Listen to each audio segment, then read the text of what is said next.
Namaskar, welcome to Learning It. My name is Dr. Hemant, and in this today's lecture we are going to see scope and excitement of physics. So this is the first chapter, second topic, and the chapter name is Physical World, Intermediate Physics. So let's see what we have in this lecture. So first of all, we will discuss about the scope of physics. So basically the physics, as we have discussed in our last lecture, that physics is what is physics and what is science, and this is nothing but a systematic study. Now the next step comes that what are the different division in it. So when we talk about physics, it is broadly divided into two categories: macroscopic and microscopic domain. So what it means about macroscopic and microscopic domain is that in macroscopic domain we discuss about astronomical or big objects which we can physically see in our eyes, which are large enough in size. Whereas in case of microscopic object, what we see here, we are discussing about atomic, molecular and nuclear scales, where we cannot see those particles or those entities with the naked eyes. So that kind of objects we discuss in the category of microscopic domain. Now talking about the branches of physics, so as we say here that it have two main domains, macroscopic and microscopic. So similarly, accordingly, the physics branches are divided basically in two major categories, and that is classical physics and quantum physics. So this is the major category we will heard about as you proceed further in your physics study in higher classes, and also all these different divisions will be becoming very clear with time, and we will understand more about why they are differentiated and how we are going to make a difference in it. So talking about the different division in classical physics. So when I say that there are two domains, one is macroscopic, microscopic, and in macroscopic we are talking mostly the branch of physics which deals with the classical physics, and in quantum physics where the classical physics the models, the theories which is not work very well, so there we apply the quantum physics concept, which basically deals with that very small entities like electron, protons, very small molecules. But let's see first classical physics. So this is further divided into different subjects like mechanics, electrodynamics, optics and thermodynamics. So let me give you some examples about mechanics. So for example, you see that rocket gas jet, when a rocket is going into sky, and then you see the jet coming out of it. So that is an example of mechanics. And you are also talking about wave propagation on the water, or you talk about the bending of the rod, or many just motion of rail engine. They are all problems of physics, the mechanics. Now talking about electrodynamics, then what kind of problems we are dealing with it. So in this case we did this electric and magnetic motors you see around at your home and at different places, and also you talk about that AC current, AC DC voltages, working of the antenna, propagation of waves in the air, in the vacuum, problems like lightning, induction. All those are problems are dealt in this category of electrodynamics.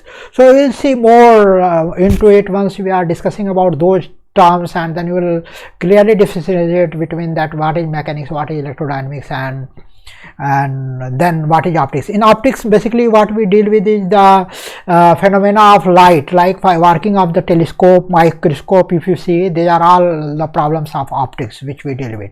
Now talking about thermodynamics, so this is having the word dynamics, but in contrast of mechanics, it doesn't deal with the motion of bodies as a whole.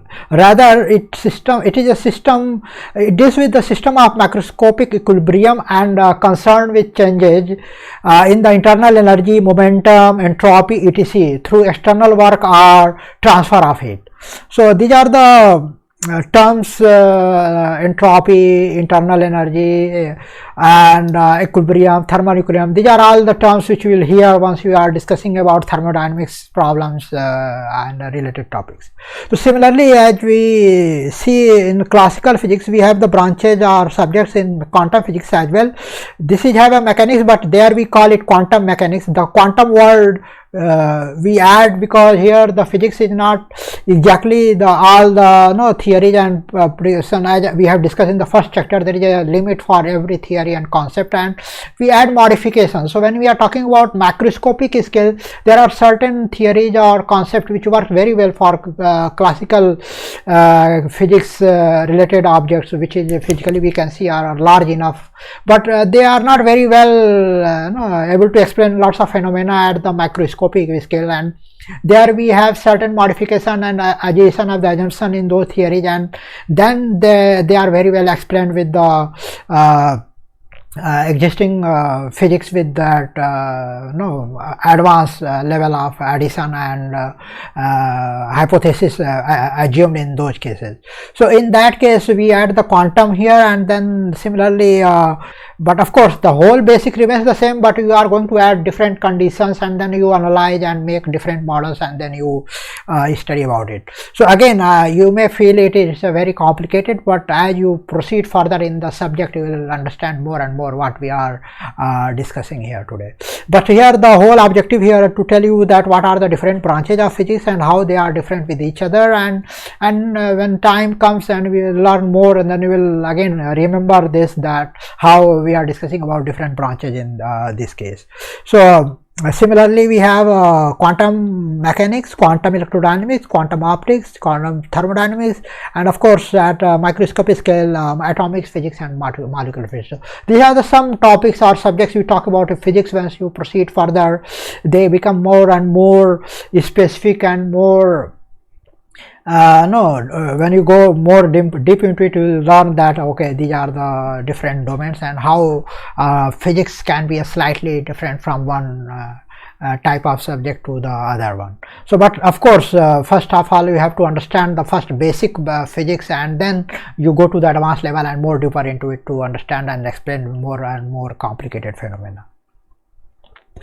So now this is all about the scope of it. Now let's talk about the excitement in physics. So in physics we are talking about from macroscopic to microscopic. So we are talking about 10 power minus 14 meter at microscopic scale, where we are talking about distance between the nucleus and the electrons and the size of electron, dimension of electron, and also at one end we are talking about the size of galaxy, which is of the order of 10 power 26 meter. If you talk about time scale, then you just divide the speed of light, which is 3 into 10 to the power 8 meter per second. If you multiply or divide this speed of light with the distance we are talking about, which is of the range of 10 power minus 14 meter to 10 power 26 meter, will come something around 10 power minus 22 seconds to 10 to power 18 seconds. So these are the range of time we are talking about. You can see that time scale, the range of time scale, the range of distance, the range of weight we are talking about. For example, if it is the weight of electron is somewhere of the order of 10 power minus 30 kilogram, and if you talk about weight of the highest known object of the universe, then that is weighing around somewhere to about 55 kilograms. So you can see that range of weight we are talking about here is really huge and very huge. And the most striking part of physics is that not only deal a range of objects or entities, it is also interesting to use the laws of physics, the learnings in the physics, to exploit physical laws to make useful devices which where engineering and technology branches emerge. For example, civil engineering, electrical engineering, electronics engineering, and many more, and where we are dealing with many different application oriented. For example, we are traveling with the train, we are traveling with the aeroplane, we are using mobile phone, we are using laptop, computer. So they are all the result of those learnings from the physics, the basic principles, the experiments, and then compiling it and bringing it in applied area, and then now we are using it, which have made our life very easy. So this is what the objective of physics we are going to to make our approach towards it with the more application oriented, and ultimately it should be benefit the society. For example, if you talk about the application orientation, then from physics of the jet propulsion, the aerodynamics, and then engineering, electronics, civil, everything it goes into this kind of object where now we are able to fly to the moon, and now we are talking about Mars and even beyond areas. So talking about next is that the scope and expanded of physics, then we'll hear many terms, for example models, hypothesis in the when we proceed further in the physics study. And then before we go into that and you get confused what is model, what is hypothesis, let me clear you a little about it. So in physics, as we discussed in last lecture, that everything mostly can be expressed in a precise mathematical form where you can make your the observation and that observation converted into models, and that can be used to predict various phenomena and explain various observations which is observed in the physics. So this is a kind of provide a platform where we can do a quantitative measurement and which makes it the central of the science and especially for the physics.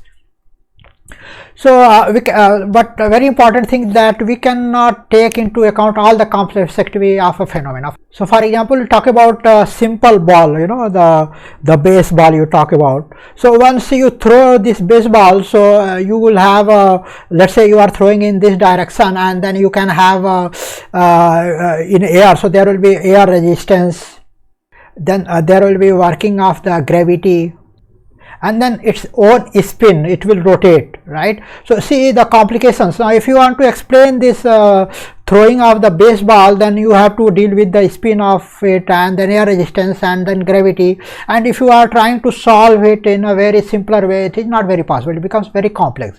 So what is the best approach which we follow mostly in this case is that, so the best strategy is that first make the problem very simple. So what we will do is that, so first what we will consider is that this ball as a point object, right? So once we are considering that this is a point object, so we just get rid of that air resistance. So okay, so we don't have to worry about this. Now the gravity on it can be considered as constant. So here you see that as the object falls and at different heights the gravity can vary, and that we will study in our coming chapters in physics. But for the time being, so if the gravity is variable with the height, but in this case it can be a constant, we can assume that the gravitational force on this ball will be constant.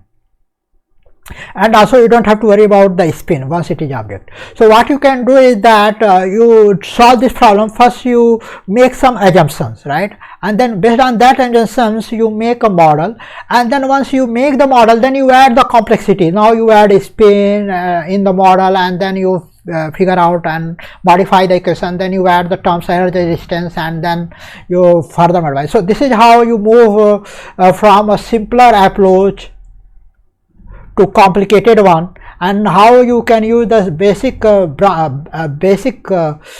physics principle to make complicated models, right? So this is that one approach, like how in physics we start with some assumptions where you try to exploit the basic physics laws, and then add the complexity once we progress, first solving at a time one simple problem, and then adding the complexity one by one, and then modifying our model and using this final model to use these complex models to explain the complex phenomena observed in the universe. And this is how you proceed, and this is the best approach to make to explain different phenomena in physics. So this is where we are talking about models, how the models are developed, how the basic physics are used, how the approach and objections are made, and then from the simplistic approach we go towards the complicated approach. So this is why the way you should be learning and doing when you are going deep in the physics in our further upcoming chapters.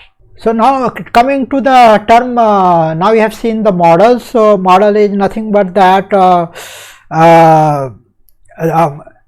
theory proposed to explain observed phenomena, where I discussed that we start with the very simplistic approach and then make it more complicated models based on that our different condition addition and different assumption and verifying with the experiment.